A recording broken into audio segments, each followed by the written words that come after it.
Welcome to had6 channel. In this video, we will look into institute. 5 verbs with similar meanings will be reviewed in example sentences. Let's get started. Number 1. Introduce. Which means bring something, especially a product, measure, or concept into use or operation for the first time. Introduce.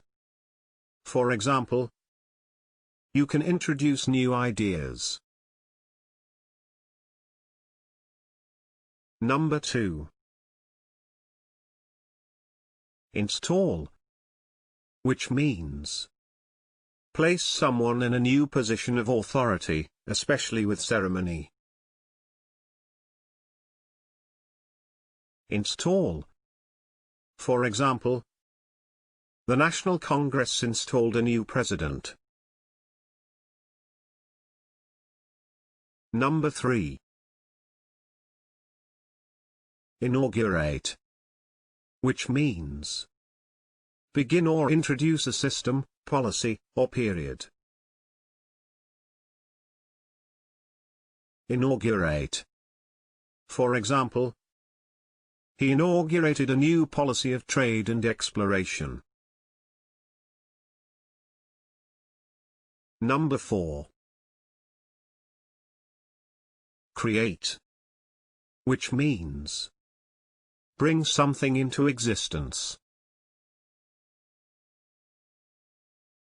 Create.